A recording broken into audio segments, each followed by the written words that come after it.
Chapter 3. Body Language. You stagger forward through the dark, dread filling you.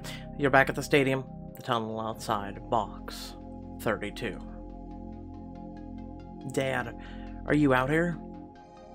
You call out for him, but your voice is lost beneath a sea of rising noise. A crowd gathers around a steel column, and the unnaturally still figure slumped at its base. Dad! The bolt upright in bed, heart racing, slowly remembering where you are. Oh, hell of a way to start a day. Head downstairs to the bar on the ground floor of your building. A familiar face looks up from polishing a glass behind the counter. Hey there, slugger. How you holding now? I'm fine, or at least no worse than last year. Glance at the display case on the wall behind the bar that holds your father's badge and gun. In loving memory of Jimmy Rose. Maybe this will. Your uncle thumps a bottle of rust-colored liquor onto the bar, and you wince at the sight. Oh, come on, a shot of Horse Creek's tradition. A tradition tastes like paint thinner. All the more reason to get it over sooner than later. With a begrudging sigh, you take a seat at the bar. Uncle Tommy pulls out 2 shot glasses and begins to pour. As you wait, your eyes wander towards the badge on the wall again. Ugly memories loom, stretching out like a tunnel behind you. Penny for your thoughts.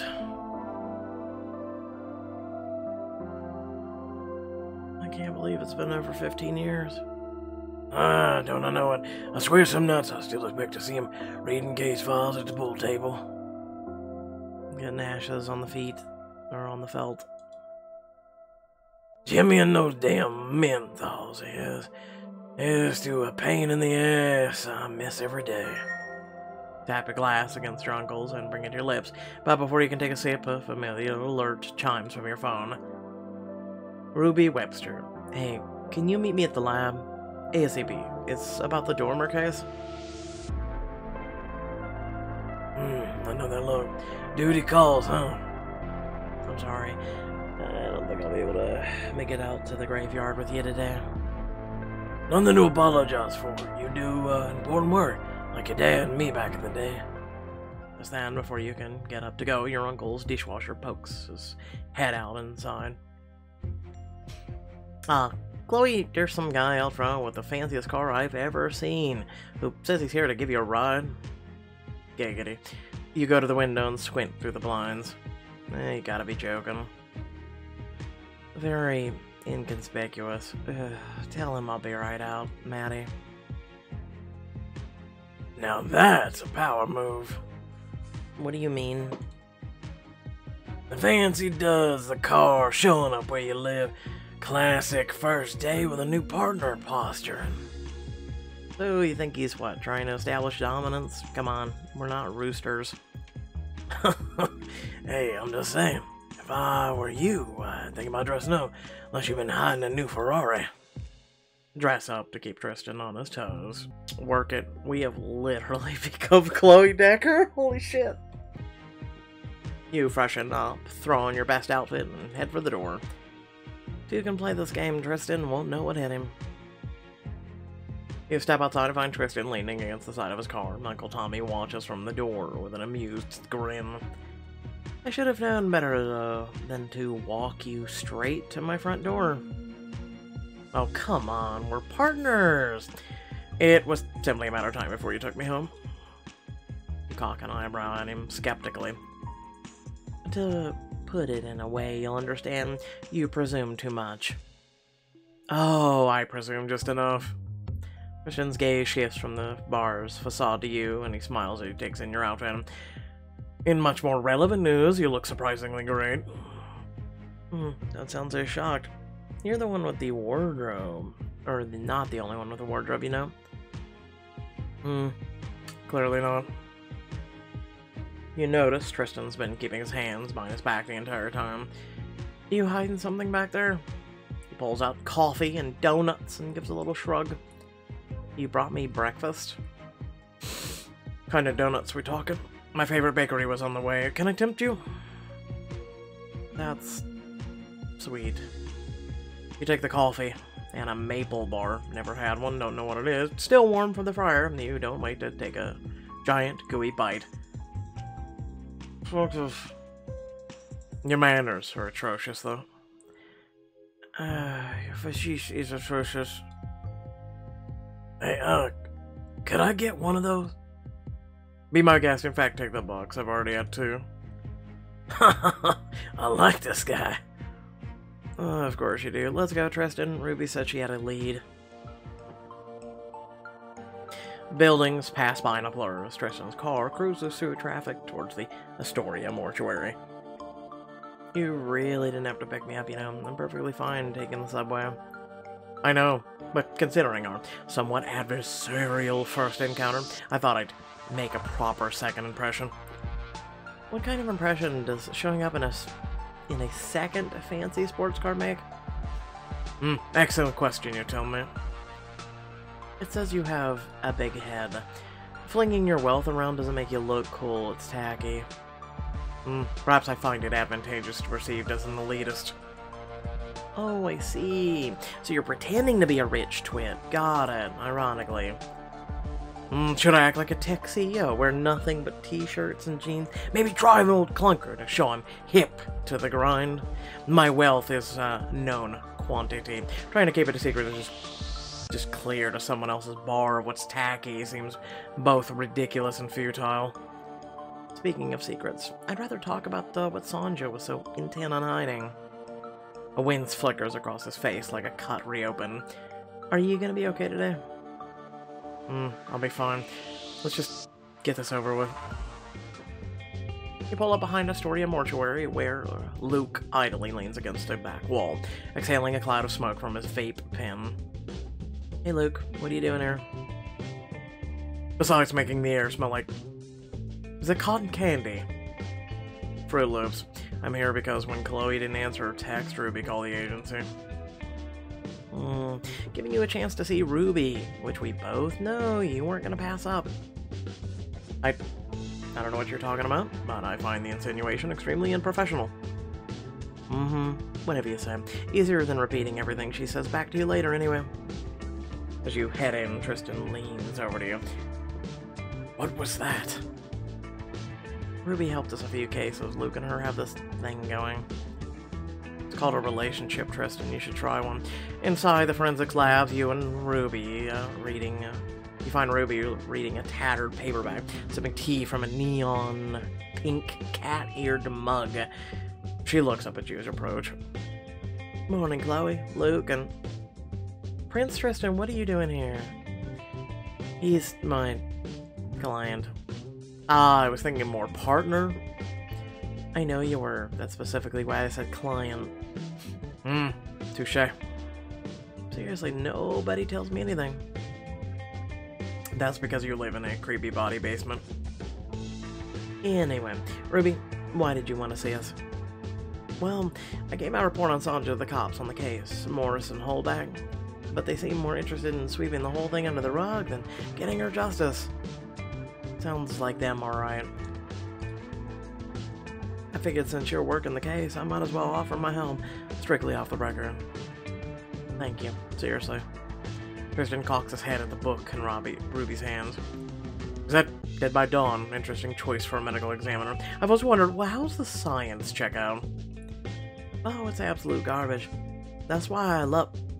Wait, back up a stick. You read Nick Bastian? No, but I play poker with him twice a month. Oh my god, I'm 2 degrees separation away from my favorite author. Can we please focus on why we're here? Oh, right, sorry. Luke grimaces and turns away to set up his tablet as Ruby hands out latex gloves, then opens a drawer, revealing Sanjo's body on a slab. Her girl. I know. Hopefully something I found will help you find out who did this to her. Tell me about the tox report. You remember how we suspected she was drugged? I found traces of chloroform in her system, but that wasn't all I found. Ruby points out just above where Sanjo's heart should be, indicating an almost invisible pinprick. You lean closer to get a better look. An injection? Of a substance called novoglitterol. I had to break out my med school textbooks just to find it. Glitter? Odd choice for a murder. I'm gonna smack you. You're not seriously telling me she was injected with craft supplies? Glitter is the street name for a European party drug. It's hard to get in America, expensive too. How do you know that? He's true from Dracovia. Not from personal experience, if that's what you're asking. It's made from a Dracovian flower, lunar nightshade. Another interesting Dracovian export. Tell me about the injuries. Like I said at the scene, Sonja's got 3 types of injuries. Defensive wounds, head trauma, and, well, she clicks her tongue and jerks a thumb at the sheet covering the gaping hole in her chest. Based on the swelling of the head wound, I would estimate it occurred within an hour of her death. The area is consistent with a fall, not a hit. And given the severity, she was most likely concussed, which might have caused confusion, headaches, blurry vision, etc. God, what a terrible way to go. Did she know what she was doing calling me? Enough to fight back. The defensive wounds on her hands were the most recent. She probably woke up after being drugged, fought back with her final breath, you know, before his ritualistic cardiectomy. I'm still surprised by how clean it is. There's not a single cut out of place. Premeditated, no overkill. He didn't punch her in the face or stab her 24 times. He just wanted the heart. Oh, there was one more thing. Check this out. Ruby lifts the sheet and rolls the body slightly, revealing a tattoo on her lower back. Oh, the 3 symbols again. That's the same symbol from the floor of the crime scene and the painting. And it was on the painting in Sonja's study. For what it's worth, the tattoo is recent, maybe a couple weeks old. I wonder if it's related to the new friends Sonja's been philandering pal Madani told us about. This stuff's officially not part of my job description, but sounds like a good place to start as any. Luke, you can turn around now. Luke pivots back as Ruby slides the drawer shut. Next time, wait until after you've closed it all the way. So let's review what we know. Sonja was killed in a precise clinical manner, took the heart and nothing else. Whoever did it had access to rare high-end drugs. Don't forget the secret society angle Madani mentioned. Right, some new group who seemed like they were pressuring Sonja. They might have something to do with the new tattoo. I think all this is centered around a cult. Sudden changes in her behavior, strange new associations, the reoccurrence of the symbol, the ritualistic killing. This feels like a sacrifice. Just putting this out there, I did a quick search for an open cases where victims had their hearts cut out, zilch. Maybe this is the killer's first. And I'll be damn certain it's his last. I want to run down this Dracovian drug. If it's hard to get a hold of, it could help us home in on some suspects. I know just the person. We should go talk to Bird. He's a fellow Dracovian expat, keeps company with the mob bosses and the like, caters to exotic pharmaceutical needs. You would know a drug dealer. Oh, thank me later. If our killer got his glitter in New York, there's a high chance it passed through Bird's hands at some point. Sounds like a good place to start as any. Where do we find this guy? He runs a nightclub in NoHo across from a fantastic Italian restaurant, Bartholomew's. Shut up, I've been dying to go there. My stepsister's cousin's professor said it's amazing. And why not kill 2 birds with 1 stone? Let's get lunch and scope out the club while we eat. Doesn't Bartholomew have a 6-month wait list? Not for the rich and elite. Not if the owner owes you a favor. I mean, if you're offering. I'm not sure Mafalda would approve. Neither does your mother, but what's the point? She will if we invite her. Perfect. I'd love to get to know my new co-workers a little better. Take your team out to lunch, and then get better acquainted with Tristan and gain an edge on Bird. Grab lunch. Alright, we can do lunch, but only because it's across from Bird's nightclub. Yes, I'm so excited to discuss serious matters with professionals, obviously. What Ruby means is, we'll grab Mafalda and meet you there. A little while later, you and Tristan arrive at an upscale restaurant. As the hostess shows you to a window-side table, you'll take in the luxurious surrounding. So, what do you think? So far, I think a menu with no prices on it points to this place being obscenely expensive. But you see, we're paying for the ambience. Kristen pulls your seat out and fans an arm, demonstratively. I'm more interested in the view. You sit looking out the window at the club across the street. Kristen smirks and takes a seat beside you. You know, I didn't seriously think we'd be able to spot anything from all the way over here, don't you? I know, and you're probably right, but you never know. Well, in any case, it's a decent enough excuse to get to know our team better. You mean my team? It's amazing how hung up you are on semantics. It's amazing how effortlessly annoyingly you are. I assure you, it takes years of practice to be this annoying. The fact that it seems effortless is a testimony to my craft. Across the restaurant, you spy Luke, Ruby, and Mafalda heading your way. As they take a seat, Ruby whispers conspiratorially, "Place is even fancier than I imagined. The guy at the door offered to take my coat." Thanks for inviting me. I can't stay all afternoon, though. I can. I'm getting a steak and a dessert. I'm getting drinks, plural. You know what? It's on his dime. Yeah, let's go nuts. If we have to deal with Tristan's insufferable presence, we might as well get a decent meal out of it. So glad the burden of my presence has some perks. A waiter takes your orders and then returns with your drinks and a basket of bread. What's the stuff in the bread? They're called herbs, Luke. I read about the rolls here. Apparently they make them from scratch in wood-fired brick ovens. You've really never been here? Are you kidding me? I don't have the money to come to a place like this on my own. Really? Don't you have a PhD? Oh, you see, this is like society's major, misconception that the minute you get a PhD, you got money. No, that's not how this works. I have 2 PhDs, and the student loans to show them. You could always make 6 figures at some pharmaceutical company.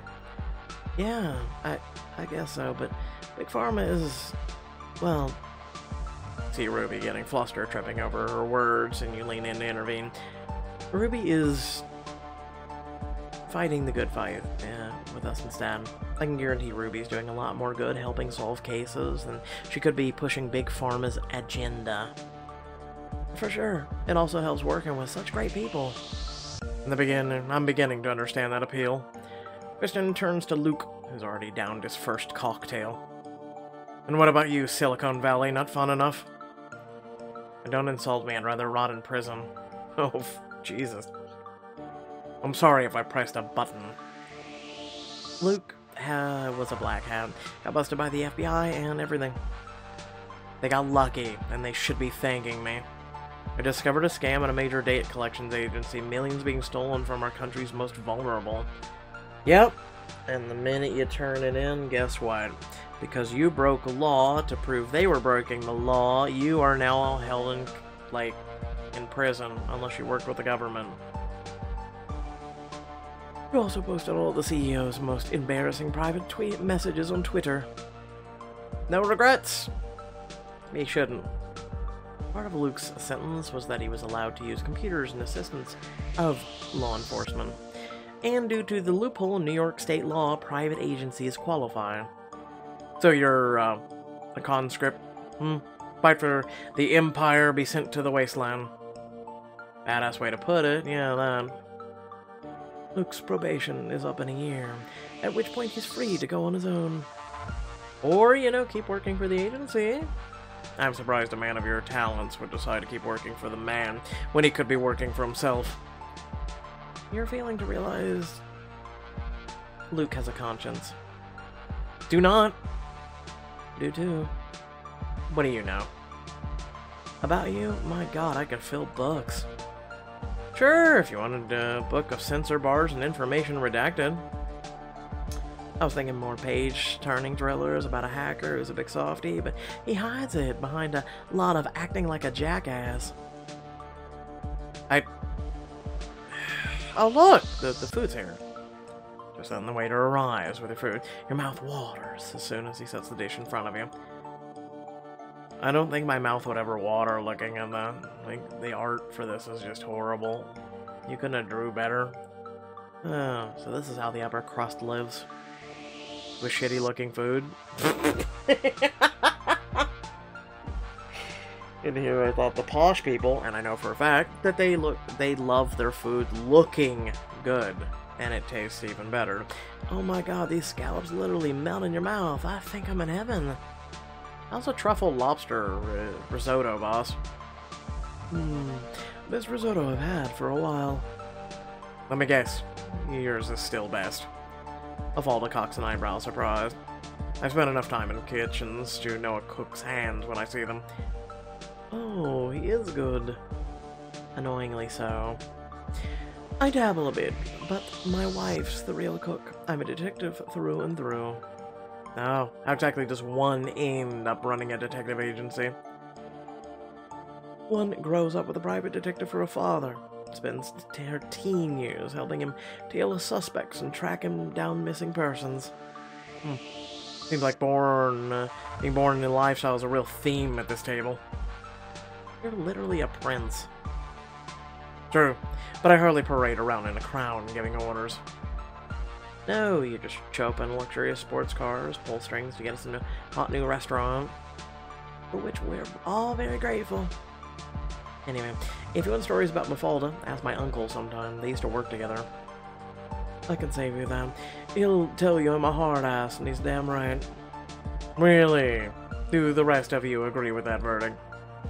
Christian looks around the table. Ruby shrugs, mouth full. Luke makes a so-so hand gesture.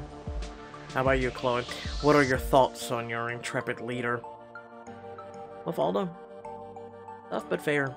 She's alright. Doesn't let us get away with much, but doesn't try to backseat drive either. I can live with that review. As you all laugh and joke, you notice Tristan watching you with an almost wistful expression. What's the look for? Nothing. Just quite a group of characters you've got him. It makes me miss some of my old friends is all. You Tristan share a private glance and almost feels like it's about to lead to a more intimate discussion. And then Luke spots something outside. Hey, suspicious activity at 11 o'clock. As you turn to look out the window.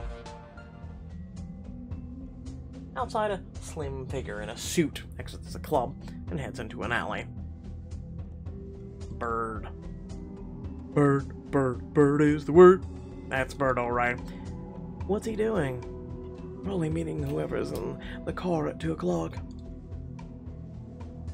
Sure enough, at the end of the block, a second figure enters a nondescript 4-door van heading for the alley.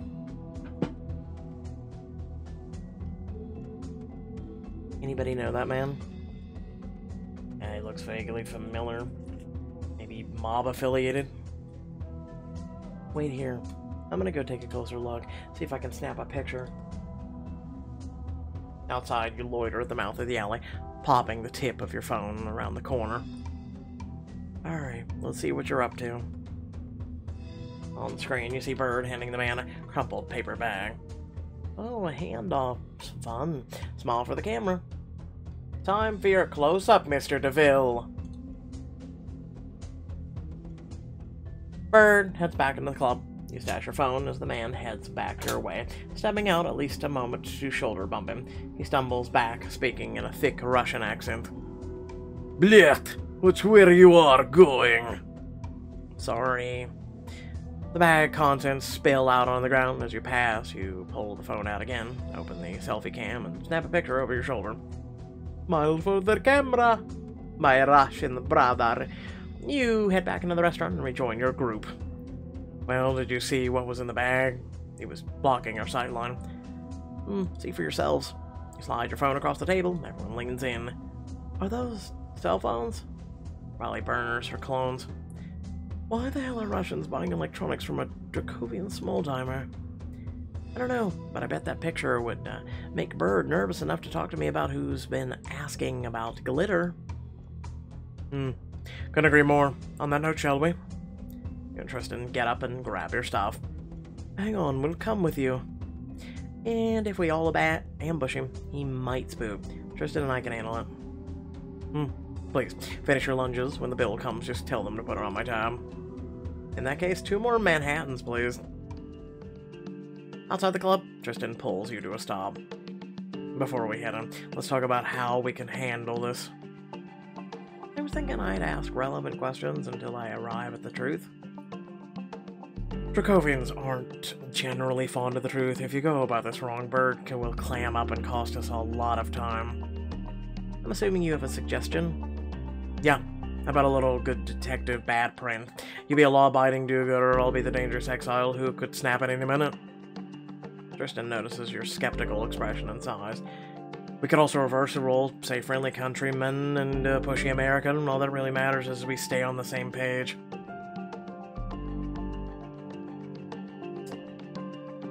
And I'll be the law-abiding do-gooder. Perfect. Should we take a second to get into character? What character? I'm literally playing myself. That's the spirit. That's why I picked it. It's kind of like Chloe and Lucifer. Shut up. Inside the empty club reeks of sweat, cheap tequila. You climb a set of stairs and find the sleek, skinny man from earlier messing with the sound equipment. Interesting place you've got here, Bird. Man turns around, spots Tristan, and smirks. Well, if it isn't the Little Prince. To what do I owe the honor? Bird takes one look at your outfit and frowns. Wait, who are you? FBI? Customs? Nope, but now that we have your attention... Chloe's a private detective and we have some questions, Bird. Scram. I don't have time for some girl playing comp, not to mention a rich little loyal who flew the coop. Trust me, you'll want to make time. She has to play by the rules, but I have something called diplomatic immunity. What's that mean? It means, functionally, I can't stop him even if I want to. Bird watches Tristan with a guarded apprehension as the two of you approach. I don't know what you want, but I know nothing. No, at least hear us out. We're investigating a case involving a drug called glitter. I've heard you know a thing or two about it. Whoever told you this was lying. That would be me. I also mentioned you sell it. Then you're mistaken, Little Prince. I don't sell drugs. I sell bad emo music and cheap American piss beer. Come on, Bird. Help us out here. I'm not interested in you or your business. You're just a stepping stone as far as I'm concerned. Stepping stone to what? A murder.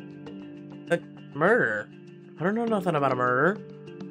Maybe not, but I think someone you sold to does. I need a name or I might start asking some questions you really won't like. Like what? Like what you're doing, giving cell phones to Russian gangsters. I don't know what you're talking about. Oh no! Would you like to see the lovely picture I took? Maybe I should show it to the Russian authorities, see what they think. You hold your phone up, Bird. Blanches. Come on, Bird. I told her you were reasonable. Save yourself some trouble. He sighs deeply and settles down in a chair by a table littered with half-finished drinks. You and Tristan sit down opposite him. Oh, okay, let's say hypothetically, I sold some of this glitter. I wouldn't ask buyers for names. What am I, an idiot? Okay, then hypothetically, what's the customer's profile? Glitter is a party drug. Gets you high as hell, makes sex ever better than ever, and sorority girls, Wall Street types, they all love it. Low doses put you in a good mood. Too high of a dose, you're out cold. Fun overs until you sleep it off. Any idea when someone would pick it for a murder? Because literally, he just said it makes you go night-night.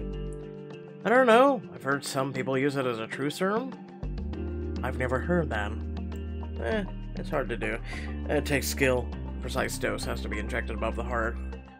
Ah, Bird taps his chest, and you and Tristan exchange a look. I want a list of your buyers. I told you if I sold, I wouldn't keep names or get them. I'd use the deep web, all anonymous. When might your last sale have been? I don't know. Might have been a few weeks ago. Bulk order, did drop, park. Your pocket dings. You all pull open your phone and find a text from Luke. Yo, my scripts have finished running on the museum cams. I got footage in the party and all a full guest list. You rock. Yes, I do. P.S. I may have had a few more Manhattans. Manhattan's. Manhattan's. A few more drinks. I couldn't tell. You tuck your phone back into your pocket. So, then, where were we? Bird was about to tell us all about his last sale. Right, yeah, about that. I've got something you might want to see. Bird reaches down, then flips the table over, sending all your drinks flying your way. Dodge out of the way. You throw yourself to the right, as Tristan does the same. Son of a... Bird is off in a flash, sprinting across the room. You scramble to catch up, but he moves with shocking deftness, leaping over a table, hurling himself clean out of a window. What the hell? You rush to the window in time to see Bird sprint down an alley. He's getting away. The only way to follow him is out the window. There it's a one-story drop. Listen, I used to parkour lesson that, you know, come on now. He's our best lead. I'm willing to risk it if you are. You crane your head out as Bird fumbles with a locked game. Team up with Tristan to go after Bird and gain a clue. Seriously, I used to, when I was about 16, jump down from a really high, like, stone porch. That was about one-story drop. It was fun. Took a lot out of your joints, but I digressed. You better hurry if I want to have a chance of catching up with him. That's a spirit. Take a closer look at the window. Bird jumped through. It's a one-story drop to a hard concrete alley below. Use the curtain. Gather the curtain on the side of the window and tie it around the railing. I hope this holds. You cling to the fabric and scale down the building, landing on the ground with an ease. Perfect. 1 moment later, Tristan leaps out of the window. He flies across the alley, turning in midair to bounce off the far wall, and lands deftly in the middle. How the hell? No time to waste. Now go. Yeah, welcome to parkour.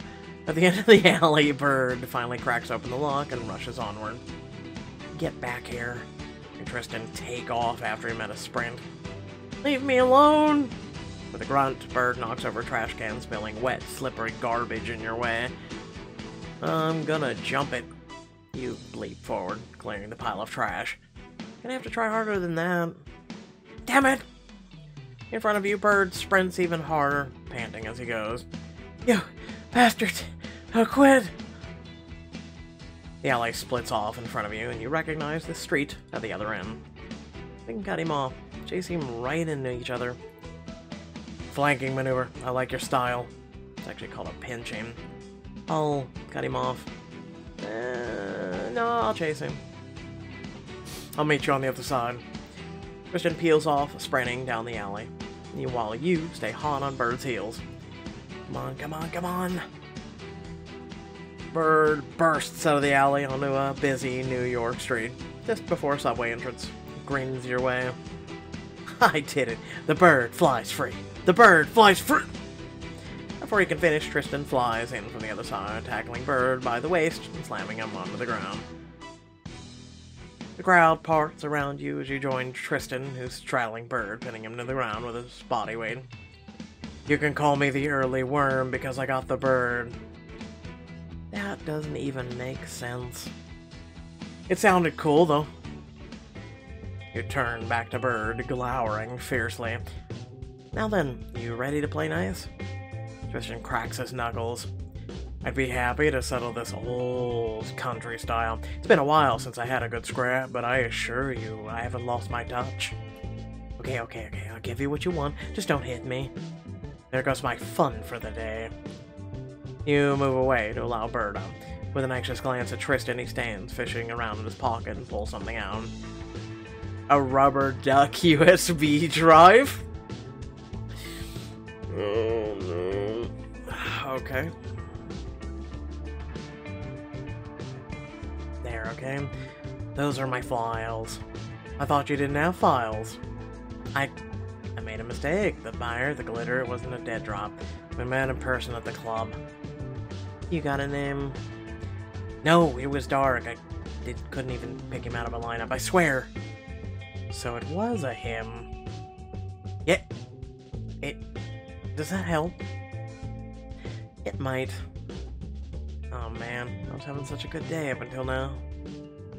I mean, you ran. So, later you and Tristan return to the agency where Mafalda and Luke wait for you. Rose, Thorn. Hey, boss. You know, I've never had a boss before. I don't hate it. You still don't. You literally are paying her. Shh, don't take this from me. Children, please. How's the case coming? Well, we made a friend. And picked up a little toy for Luke to have a look at. Don't let me stand in your way. Show me what you've got. You walk over to Luke and toss him the bird's USB drive. Brought you a present. Is this a rubber duck? Ah, but a duck which holds mysterious secrets. My favorite kind. He pops it in his computer and opens some kind of database file. Looks like somebody's got a little black book. I see names, meeting dates, IRC logs. Can you say jackpot? Anything about the recent sale of glitter? It would be an in-person handoff. It looks like there's one here a few weeks ago. One-time purchaser contacted Bird via the dark web for a handoff at the club. Please tell me there's a name. Nope. There's a user name, though. Vosigus? Does that mean anything to you? Yeah, but it will. We're definitely making progress. Speaking of which, Luke, your message said something about the list of guests at the party. He clicks on a file on his desktop and a video at Sonja at the museum starts to play. First off, I got the video footage from the party. I see Sonja right there, right? She's just sitting in the back. Was how she spent most of parties. Cut to a while later. He skips to another file and Sonja gestures animately. Is she talking to someone? Yeah, whoever's behind that beam. And before you ask, no, there's no other angle. And no, I can't enhance it. Look at her body language, informal but engaged. See the hand gestures, agitated, but not whoever she's talking to. She's definitely talking to someone she knows. She's too relaxed to be talking to a stranger. Exactly. Timestamps on the video put this about 30 minutes before her call to Tristan. So, shortly before she was murdered, and what you can tell us about the other attendees, anyone Sonja might have known? You could say that. Luke clicks again, and a long list of names pops up. I recognize a discerning number of these names. So do I. The police chief's brother, the mayor's sister-in-law, a candidate for state senate. A bunch of New York's finest. I have to say, I'm not sure how best to handle this. What's the strategy here? We treat them delicately. Really? Because they're a bunch of rich folks, they get special treatment? Unfortunately, yeah, because if you treat them harshly, they lawyer up immediately. That's how rich folks are. In a perfect world, no, but I know a minefield when I see it. We're not gonna go stumbling into wearing a blindfold. My thoughts exactly. That's such bullshit. Yeah, welcome to the world of the rich and famous. It is, but they're right. If you come at people like this head on, they'll clam up, make some phone calls, suddenly City Hall is breathing down our necks. And you all go silent, mulling over the best way to process. Hang on. I might have an idea. The Inversion Ball. So, it's an annual charity event at the Governor's Mansion. New York's best, brightest, coming out to pat each other on the back. Barf. How do we know all these people will be there? Trust me, no one important misses it. Then we need to get there. Those tickets aren't exactly easy to come by. I think I can get my hands on a pair, though it may come with strings attached. Such as? President Shujo, a mischievous smile. You'll have to go as my date. Ah, there's the strings attached.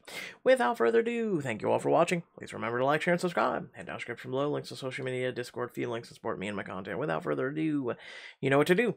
It's right there on the screen in front of you. Please do it. So hit the subscribe button. Make sure to hit the bell notification so you receive notification and whatnot of when the content goes live. It would be greatly appreciated.